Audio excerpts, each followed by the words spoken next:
Hello, dear children. Today we are going to start our map work for the class 10th. So let's start. Here is the political map of India. So you can see here some of the states and their capital. Now let's move on to the first map, that is from history work.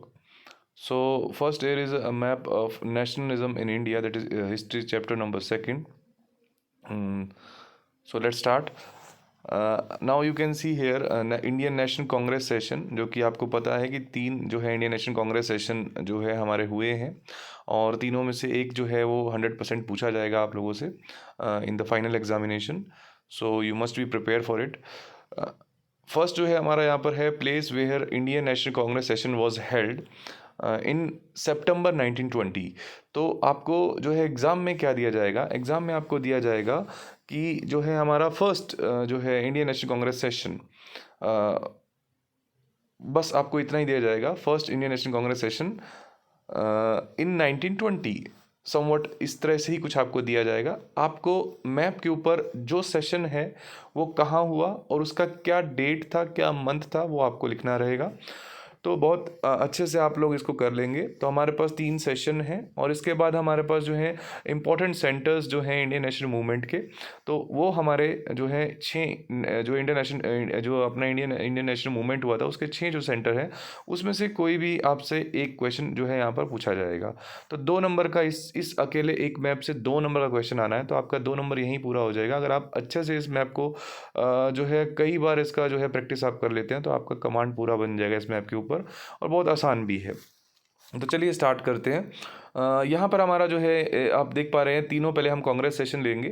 तो हमारे जो Congress session हुआ था, पहला जो session हुआ था वो हमारा कलकत्ता में हुआ था, जो कि आप यहाँ देख पा रहे हैं. ये हमारा कलकत्ता का जो पहला सेशन है. आपको बहुत अच्छे से लोकेटेड ऑलरेडी मिलेगा. यहाँ तक हिस्ट्री का मैप हमने सैम्पल पेपर में देखा था, वो ऑलरेडी लोकेटेड था. हमको सिर्फ वहाँ पे लेबल करना है, कलकत्ता लिखना है और नीचे जो है उसके ब्रैकेट में सितंबर 1920 लिखना है.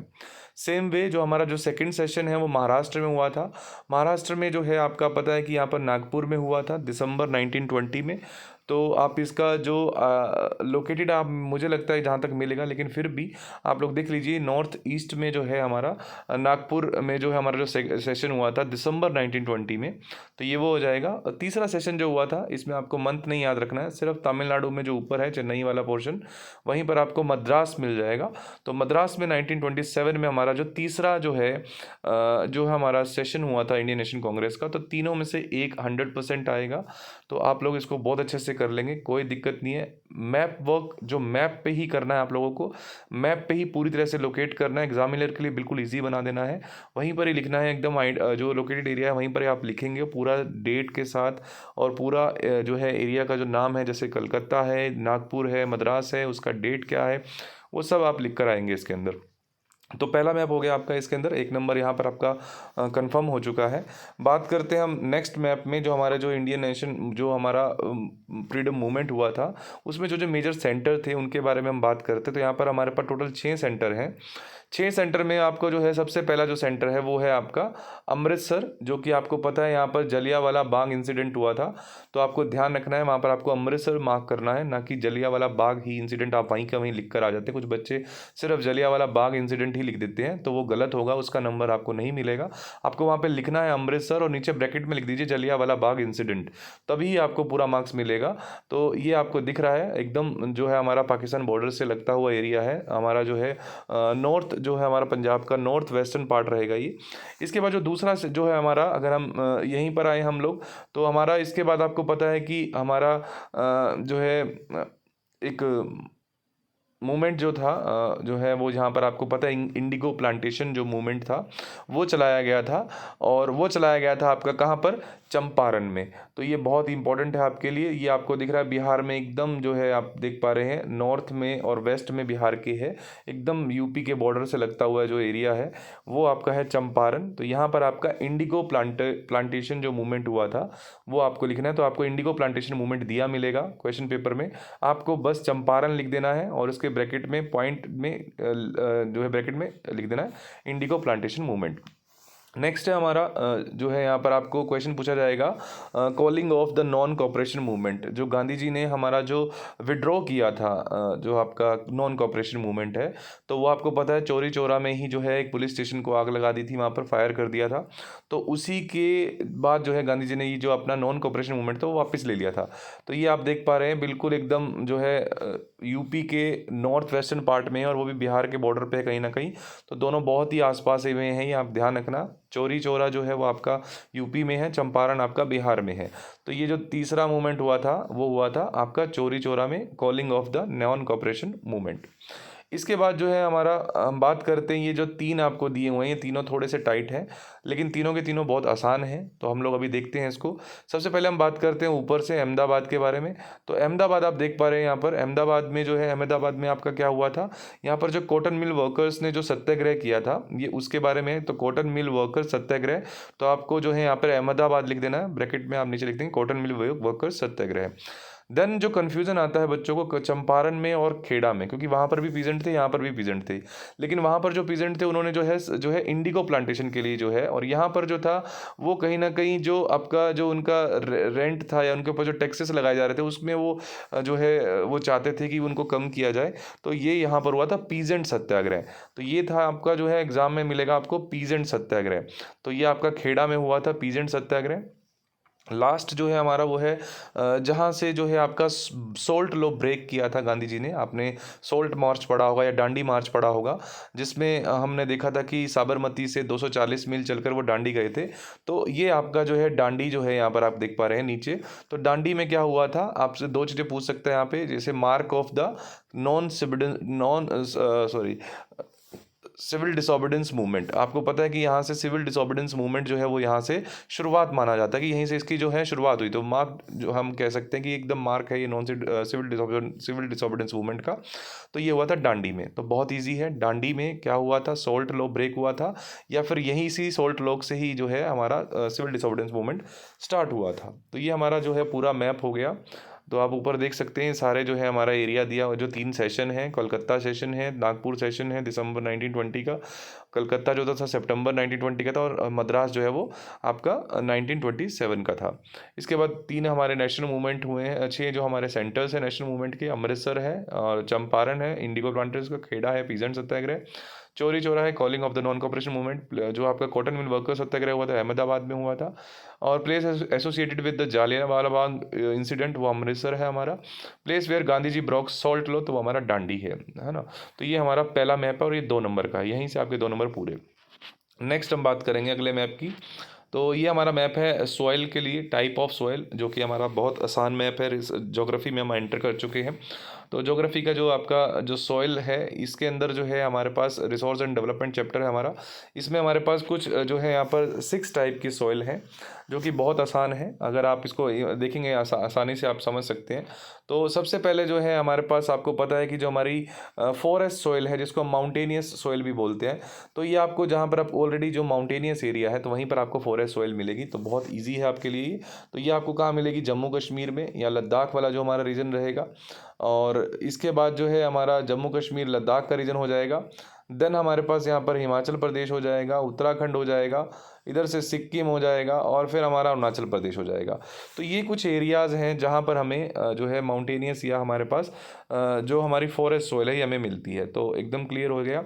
उसके बाद हम बात करते हैं अलूवियल सॉइल की। तो अलूवियल सॉइल आपको पता है हमारा जो नॉर्दर्न प्लेन है इंडिया का, वहाँ पर आपको अलूवियल सॉइल मिलती है। तो ये पूरा का पूरा जो रीजन है आप देख पा रहे हैं, पूरा का पूरा रीजन जो है यहाँ पर ये आपका पूरा अलूवियल सॉइल का रीजन है लगभग। ये आप देख पा रहे हैं कुछ डेल्टा एरिया भी है, और गुजरात का जो ये नैरो जो एरिया है कहीं ना कहीं राजस्थान और गुजरात में भी मिलता है। तो मेन एरिया हमारे पास यहाँ पे बिहार है, और ये वेस्ट बंगाल का कुछ एरिया है, डेल्टाई पार्ट जो हमारा डेल्टा रीजन है वेस्ट बंगाल का, वेस्ट बंगाल है, बिहार है, यूपी है, और आपका इधर से हम चले जाएंगे दिल्ली है, हरियाणा है, पंजाब है, इधर से हमारा वेस्टर्न राजस्थान है, कुछ पार्ट गुजरात का भी है। तो ये सारे एरिया में हमको क्या मिलती है, अलूवियल सॉइल मिलती है। तो अगर आएगा तो आप लोकेट करना होगा, आपको खुद ही लोकेट भी करना है, खुद ही आपको उसको लेवल भी करना है, अलूवियल सॉइल भी लिखना है और उसको लोकेट भी करना है। तो आपको लोकेट भी करना है, आइडेंटिफाई भी करना है और लेवल भी करना है। नेक्स्ट तीसरा जो है हमारे पास वो है ब्लैक सॉइल। तो ब्लैक सॉइल के बारे में बात करेंगे। तो ये हमारा पूरा डेक्कन प्लेट्यू जो है आप बहुत इजीली देख पा रहे हो, ये हमारा पूरा का पूरा जो है डेक्कन प्लेट्यू है, ये आप अच्छे से देख पा रहे हैं हमारा डेक्कन प्लेट्यू है। तो ये डेक्कन प्लेटू जो है गुजरात में भी है यहाँ पर। तो इस एरिया में हमारे को ब्लैक सॉइल मिलती है, तो क्योंकि आपको पता है कॉटन के लिए बहुत इंपॉर्टेंट है ब्लैक सॉइल, तो ये एरिया हमारा क्या है, कॉटन के लिए भी इंपॉर्टेंट है। गुजरात में सबसे ज़्यादा कॉटन होती है, आगे हम बात करेंगे एग्रीकल्चर चैप्टर में। तो ये हमारी ब्लैक सॉइल है, बहुत आसान है। डेक्कन प्लेटू जो है हमारा लगभग जो है आपका इसमें कवर करता है नॉर्थ कर्नाटका को, महाराष्ट्र को कनेक्ट कवर कर रहा है, कुछ पार्ट एमपी का कवर कर रहा है ना। तो ये सारा जो पोर्शन है हमारा जो है तेलंगाना का कुछ पोर्शन आ रहा है इसमें, तो ये सारे एरिया में आपको मिलती है ब्लैक सॉइल। इसके बाद हम बात करेंगे नेक्स्ट जो है हमारे पास वो है रेड एंड येलो सॉइल। तो बहुत इजी है, जहाँ ब्लैक सॉइल आपने मार्क किया है उसके जस्ट आप जो है उसके ईस्ट में और साउथ में जाएंगे तो आपको मिलेगी रेड एंड येलो सॉइल। तो ये आपका पूरा रीजन जो है रेड एंड येलो सॉइल का है। ये नीचे जो है इसके इसके साउथ में और इसके ईस्ट में ये आपको मिल जाती है यहाँ पर रेड एंड येलो सॉइल। और कहीं ना कहीं आपको रेड एंड येलो सॉइल जो है वो आपको नॉर्थ ईस्टर्न पार्ट में भी मिलती है। तो आप देख पा रहे हैं यहाँ पर नॉर्थ ईस्टर्न पार्ट में भी आपको रेड एंड येलो सॉइल मिल रही है, तो बहुत इजी है। नेक्स्ट हम बात करते हैं लेटराइट सॉइल। लेटराइट सॉइल जहाँ पर आपको रेनफॉल बहुत ज़्यादा मिलती है, तो कहीं ना कहीं उन्हीं एरियाज़ में आपको जो है लेटराइट सॉइल मिल जाती है। खासकर जो आपका जो वेस्टर्न घाट है, यानी कि जो हमारा जो वेस्टर्न घाट है, ये वाला जो पोर्शन है यहाँ पर बहुत ज़्यादा रेनफॉल होती है। इसके अलावा कुछ उड़ीसा का पार्ट है और कुछ पार्ट जो है हमारा नॉर्थ ईस्टर्न स्टेट का भी, जैसे यहाँ पर मेघालय आप देख पा रहे हैं, यहाँ पर सामने है कुछ एरिया जो, तो ये सब एरिया में आपको मिल जाती है लेटराइट सॉइल। और सबसे आसान है एरिड सॉइल, जो आपका एरिड एरिया यानी कि राजस्थान ही है हमारा एकमात्र एरिया जहाँ पर जो हमारा डेजर्ट है, थार डेजर्ट, तो यहाँ पे हमको एरिड सॉइल मिल जाती है। तो ये था हमारा सॉइल, बहुत आसान है, फटाफट से। Mountainous and forest soil, mountainous area आपको पता है जो हमारा नॉर्दर्न पार्ट है, माउंटेनियस पार्ट है, हिमालय माउंटेन्स जहाँ पर मिलता है हमको वहाँ मिल जाएगी। प्लेन वाले एरिया में हमारे को जो है हमारी एलुवियल सॉइल मिल जाएगी। इसके बाद डेक्कन प्लेटू में हमारे को ब्लैक सॉइल मिल जाएगी। इसका ईस्टर्न और साउदर्न पार्ट में हमारे को रेड एंड येलो सॉइल मिल जाएगी। देन हमारे पास जो है इसका वेस्टर्न पार्ट जो है हमारे को लेटराइट सॉइल मिल जाएगी। और नॉर्थ वेस्टर्न पार्ट जो है हमारा, वहाँ पर हमको एरिड सॉइल मिल जाएगी। तो ये हमारा पूरा सॉइल का मैप हो गया। देन हम आते हैं वाटर रिसोर्स के ऊपर, जो हमारा अगला चैप्टर है ज्योग्राफी से। तो ज्योग्राफी में जो हमारा वाटर रिसोर्स है, इसमें आपका डैम आएगा, यहाँ पर रिवर्स नहीं आएगा। डैम आपसे पूछेगा कि आपका सिलेबस में डैम है। टोटल ये 8 डैम आपको दिए हुए हैं, तो 8 डैम आपको अच्छे से आने चाहिए। तो ये हम देखते हैं, ये थोड़ा सा यहाँ पर आपको इजीली जो है, क्योंकि पॉलिटिकल मैप नहीं है तो बाउंड्री नहीं है ऑलरेडी, तो आपको जहाँ तक है कि पॉलिटिकल मैप दिया जाएगा। तो हम बात करते हैं पॉलिटिकल मैप पे ही। ये रहे हमारे टोटल डैम्स। तो ये हमारा जो है फर्स्ट डैम जो है हमारा जम्मू कश्मीर में हमारा सलाल डैम है। तो ये आपको डैम एज इट इज़ लिखा मिलेगा वहाँ पे क्वेश्चन पेपर में, सलाल डैम, बस आपको इसको जम्मू कश्मीर में लोकेट कर देना है और वहाँ लिख देना है सलाल डैम। इसके बाद आपको मिलेगा बाखरा नंगल डैम। तो ये आपका बिल्कुल पंजाब और हिमाचल के बॉर्डर पर है, तो लेकिन ये हिमाचल प्रदेश में पड़ता है, तो आप बाखरा नंगल डैम लिख देंगे, ब्रैकेट में लिख देंगे हिमाचल प्रदेश। इसी तरह सलाल के यहाँ पे लिख देंगे जम्मू एंड कश्मीर। टिहरी डैम जो है आपका, ये जो है उत्तराखंड का जो आपका सदर्न और कहीं ना कहीं जो वेस्टर्न पार्ट है, साउथ वेस्टर्न पार्ट जो है आपका, यहाँ पर आपको टिहरी डैम मिल जाएगा। तो टिहरी डैम बहुत इंपॉर्टेंट है आपका। ये तीनों डैम नॉर्थ में है आगे आपके। सलाल जो है जम्मू कश्मीर में, बाखरा नंगल जो है आपका हिमाचल प्रदेश में, टिहरी डैम जो आपका उत्तराखंड में। देन आते हैं हम राजस्थान में। राजस्थान में हमारे पास है राणा प्रताप सागर डैम। तो ये आपका एकदम जो है एमपी के बॉर्डर से लगता हुआ है कहीं ना कहीं, तो ये आपका जो है राणा प्रताप सागर डैम जो हो जाएगा। देन हम बात करते हैं नीचे जो है हमारे पास सरदार सरोवर डैम है, बहुत इंपॉर्टेंट डैम है नर्मदा रिवर पर। सरदार सरोवर डैम ये आपका गुजरात में है, Sardar Sarovar dam. Then Hirakud dam जो है ये आपका उड़ीसा में है। हीराकुड डैम ये महानदी रिवर के ऊपर है। हीराकुड डैम जो है आपका महानदी रिवर पे है, तो ये आपका हो जाएगा जो है हीराकुड डैम। देन हमारे पास जो है तेलंगाना में जो है हमारे पास नागा अर्जुन सागर, जो कि हमारा कृष्णा रिवर के ऊपर एक डैम है, नागा अर्जुन सागर डैम। तो एकदम तेलंगाना के बिल्कुल आंध्र प्रदेश की बाउंड्री के आसपास ही जो है आपको मिलेगा नागा अर्जुन सागर डैम। और तुंगभद्रा जो आपका डैम है, ये आपको तुंगभद्रा रिवर पे ही मिलता है, जो कि कृष्णा रिवर की ट्रिब्यूटरी है। तो तुंगभद्रा डैम आपको कर्नाटका में मिल जाएगा। तो ये सारे हमारे पास डैम हैं, 8 डैम हैं। आप अच्छे से करिएगा, बहुत आसान है, इस वीडियो को बारी बारी देख लीजिएगा तो आपको कहीं प्रॉब्लम नहीं आएगी। तो सलाल जम्मू कश्मीर, बाखरा नंगल हिमाचल प्रदेश, टिहरी उत्तराखंड, राणा प्रताप सागर राजस्थान, सरदार सरोवर गुजरात, हीराकुड उड़ीसा, और नागा अर्जुन सागर तेलंगाना, और तुंगभद्रा आपका कर्नाटका में है। ये हमारे 8 डैम हो जाएंगे, बहुत ईजी है, आप इजीली कर लेंगे इसको। बात करते हैं क्रॉप के बारे में। तो क्रॉप यहाँ पर आपसे 3-4 क्वेश्चन जो है आपका 3 टाइप के जो क्वेश्चन बन सकते हैं क्रॉप से। एक तो लीडिंग प्रोड्यूसर स्टेट, जो हमारा जो लीडिंग प्रोड्यूसिंग स्टेट है किसी भी एक पर्टिकुलर क्रॉप की, वो यहाँ पर आ जाएगा। इसके अलावा जो है हमारे पास जो नेक्स्ट 2 रहेंगे, जैसे उसमें आपका वीट का एरिया रहेगा और राइस का एरिया रहेगा। तो बहुत आसान है, तो हम देख लेते हैं फटाफट से। यहाँ पर आपको बहुत ईजिली यहाँ पर लिखा हुआ है। तो हमारे पास जो है उत्तर प्रदेश है, यहाँ पर उत्तर प्रदेश में हमारे पास जो है वीट और शुगर केन जो है वो सबसे ज़्यादा यहाँ पर उगाया जाता है। अगर हम बात करें प्रोडक्शन की, तो उत्तर प्रदेश में जो हमारा जो है वीट जो है सबसे ज़्यादा, वीट और sugar cane. Then tea is very easy for you. Assam में जो है आपको पता है हमारे पास टी होती है असम के अंदर। और अगर हम बात करें राइस की या जूट की, तो आपने पता है कि आपको लगभग जो हमारा डेल्टा पार्ट है, डेल्टा रीजन जो है वहाँ पर आपको राइस बहुत मिलता है। तो वेस्ट बंगाल जो है सबसे ज़्यादा यहाँ पर आपको राइस का प्रोडक्शन मिलेगा। आपको पता है 3 इसकी टाइप जो है राइस की, यहाँ पर ओस, अमन और बोरो। ये क्वेश्चन एमसीक्यू में आता है। तो ओस, अमन और बोरो, ये आपको राइस यहाँ पर मिल जाएगा। और जूट भी सबसे ज़्यादा जो है वो आपको राजस्थान में ही मिलेगा। सॉरी, राजस्थान बोल रहा हूँ मैं, आपको वेस्ट बंगाल में ही मिलेगा आपका जो है राइस और जूट। देन हम बात करते हैं गुजरात में आपको कॉटन मिलती है, लार्जेस्ट प्रोड्यूसर है गुजरात कॉटन का। कॉफ़ी जो है आपको कर्नाटका में मिलती है। रबर जो है आपको वो केरला में मिलती है। तो नीचे आ जाएगा हमारा रबर, तो ये हमारे को मिलती है केरला में। तो केरला लार्जेस्ट प्रोड्यूसर है। तो बहुत आसान है, बच्चे को लगभग ये आसान लगता है। Wheat and sugar cane UP में है, टी जो है असम में है, कॉटन गुजरात में है, rice and jute West Bengal में है, कर्नाटका में आपके पास कॉफ़ी है, केरला में रबर है। बहुत आसान है ये। इसको अच्छे से देख लेंगे तो आपको एकदम क्लियर हो जाएगा। तो ये हमारा मेजर जो है आपका राइस प्रोड्यूसिंग एरिया है। तो आपको पता है, मैंने बताया जहाँ पर रेनफॉल बहुत ज़्यादा होती है वो हमारा एरिया होगा। और लगभग जो है डेल्टा पार्ट में आपको मिलेगा। जो आपका देखो ये बिल्कुल ही जो है आपका लगभग यहाँ पर रिवर्स का डेल्टा है। तो डेल्टा ही रीजन में आपको मिला। जैसे आपको पता है यहाँ पे गंगा रिवर का डेल्टा है, सेम में यहाँ पे महानदी रिवर है, फिर आपका जो है कृष्णा, गोदावरी, कावेरी, इन सभी रिवर के डेल्टा हैं। तो ये डेल्टा रीजन जो है हमारा, यहाँ पर आपको जो है सबसे ज़्यादा जो है राइस का कल्टीवेशन मिलेगा। तो ये आपका राइस कल्टिवेटेड एरिया हो जाएगा। और यहाँ पर ही हमारा जो है जो वीट प्रोड्यूसिंग एरिया, आपको पता है वीट और राइस के अंदर जो है बहुत ज़्यादा जो ज़्यादा डिस्टिंक्शन है। क्योंकि वहाँ पर जो है आपको 100 सेंटीमीटर जो है हमारा 100 सेंटीमीटर का एक बॉर्डर है इनके बीच में। वीट में 100 सेंटीमीटर से कम रेनफॉल चाहिए, उसमें 100 सेंटीमीटर से ज़्यादा चाहिए, है ना। टेम्परेचर भी आपको पता है वीट के नॉर्दर्न पार्ट में तो यहाँ पे टेम्परेचर भी कम चाहिए, क्योंकि हमारी एक रबी क्रॉप है जिसको हम लोग अक्टूबर में जो है इसको सो करते हैं और फिर उसके बाद इसको मार्च अप्रैल में काटते हैं। तो हार्वेस्टिंग हमारी मार्च अप्रैल में होती है। तो ये हमारा जो हो जाएगा वीट प्रोड्यूसिंग एरिया हो जाएगा नॉर्दर्न पार्ट में। लगभग सारी स्टेट्स में कवर हो रही है हमारी। नॉर्दर्न वाली जो है लगभग आपका जम्मू कश्मीर का कुछ पार्ट है यहाँ पर, हिमाचल प्रदेश, आपका पंजाब, हरियाणा, उत्तराखंड का कुछ पार्ट है। नॉर्दर्न राजस्थान रहेगा और नॉर्दर्न ही एमपी रहेगा और यूपी का जो है वेस्टर्न पार्ट है।